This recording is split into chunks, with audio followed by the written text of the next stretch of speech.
Have you ever wondered why your cat, this graceful, seemingly fearless creature, turns into a parkour expert at the mere sound of a running tap? One minute they're a fluffy, purring aristocrat, the next they're a frantic acrobat, fleeing from the dreaded wet thread. Why are cats so afraid of water? Is it a deep-seated fear, or is there something more complex going on? Well, today we're diving deep, pun intended, into feline psychology, biology, and even ancient history to uncover the truth behind this mystery. So grab your furry friend, keep them a safe distance from your water glass, and let's get started. To really understand this water aversion, we need to travel back in time, way back to the ancestors of our domestic cats. Most of our beloved house cats descended from wildcats like the African wildcat, or Felis libica. These felines thrived in arid, desert environments where large bodies of water were rare. Their survival didn't depend on swimming or fishing. Instead, they were masters of the dry landscape, hunting small rodents and birds. Rivers and lakes just weren't part of their world, so a natural caution towards the known in this case, water, was passed down through their genes.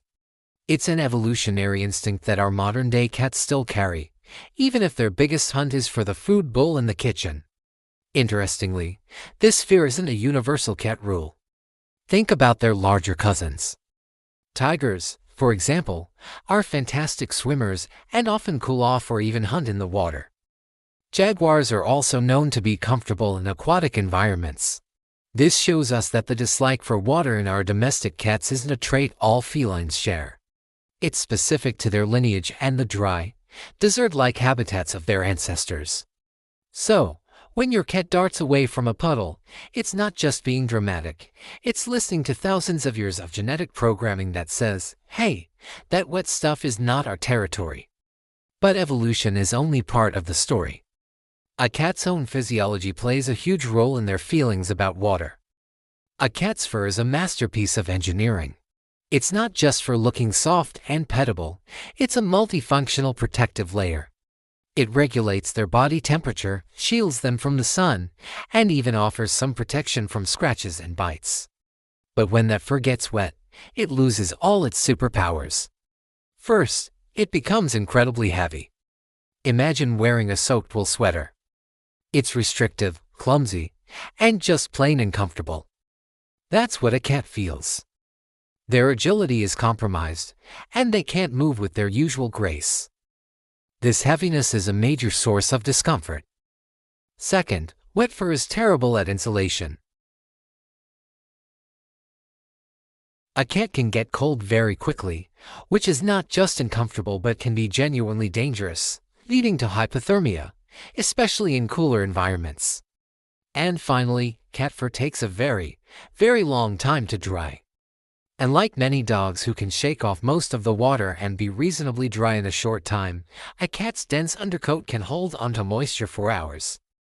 This prolonged dampness is not only uncomfortable but can also lead to skin irritation. So, from a purely physical standpoint, getting wet is a miserable experience for a cat. Their body is basically screaming, warning! System failure. Stay dry at all costs.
They can't run, they can't jump effectively, and they can't hide. This feeling of being trapped can trigger a full-blown panic response. It's not just about disliking being wet, it's about a fundamental fear of being helpless and vulnerable. So when your cat freaks out near the tub, it's their inner control freak having a meltdown. But just when you think you have cats all figured out, we find the exceptions to the rule. Believe it or not, some cats actually love water. This is what makes the topic so fascinating. Certain breeds are well known for their aquatic inclinations. The Turkish Fen is perhaps the most famous example, even earning the nickname the swimming cat. These cats are known to voluntarily play in water and even go for a swim. Other breeds like the Maine Coon and the Bengal cat also often show a surprising curiosity and enjoyment of water. So, what makes these cats different? Genetics play a part. Some of these breeds may have ancestors that lived near rivers or lakes, so that inherent caution was never as strong in their gene pool. Early exposure is another huge factor. If a kitten is introduced to water in a positive, playful way from a young age, like batting at drips from a faucet or splashing in a shallow pan, they are far more likely to see it as a source of fun, rather than fear. They learn that water isn't a threat. And of course, there's individual personality. Just like people, cats have their own unique temperaments. Some are naturally more curious, brave, and adventurous than others. A bold, inquisitive cat might see a running tap as a fascinating toy, while a more timid cat sees it as a terrifying monster. These exceptions are a great reminder that you can't paint all cats with the same brush. Their behavior is a complex mix of genetics, upbringing, and their own quirky personality. Now, you might be thinking, if cats are so good at cleaning themselves, why would they ever need a bath? And you're right. Cats are meticulous groomers. Their tongue, covered in tiny, backward-facing spines called papillae, is like a built-in comb. It removes dirt, detangles fur, and distributes natural oils that keep their coat healthy and waterproof. For the most part, cats have their hygiene completely under control. Bathing a cat is usually only necessary in very specific situations. For example, if they get into something sticky, oily, or toxic that they can't clean off themselves and that would be harmful for them to ingest.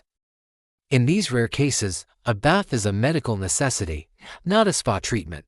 It's important to remember that even a necessary bath can be stressful. The water and shampoo strip away their natural skin oils, which can lead to dryness and irritation. And never, ever use human shampoo on a cat. The pH is all wrong and can cause serious skin problems. So, what do you do if a bath is absolutely unavoidable for your water-hating feline? The key is to make the experience as calm and stress-free as possible. Don't just throw them into a full tub and hope for the best. Patience and preparation are your best friends here. First, start small and create positive associations. Don't make their first experience a full-on bath. Let your cat investigate a dry tub first. Then, maybe add a few favorite toys. Later, you can try putting just an inch of water in the tub and letting them explore. Let them play with a dripping faucet or a shallow bowl of water.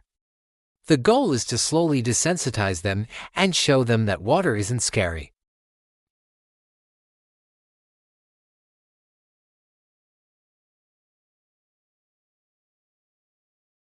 Have a non-slip mat in the tub so they feel secure.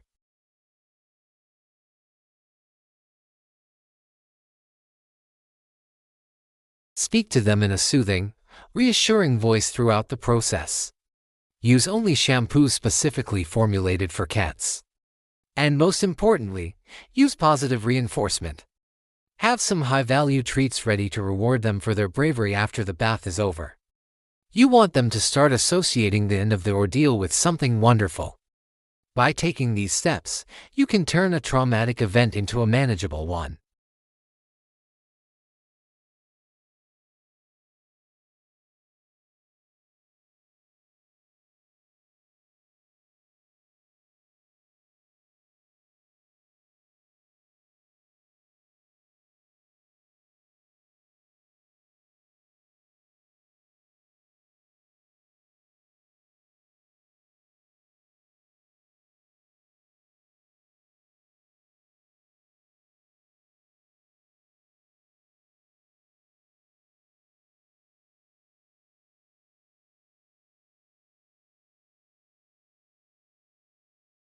And if you found this video interesting, don't forget to like, subscribe, and hit that notification bell for more insights into the mysterious world of our feline friends.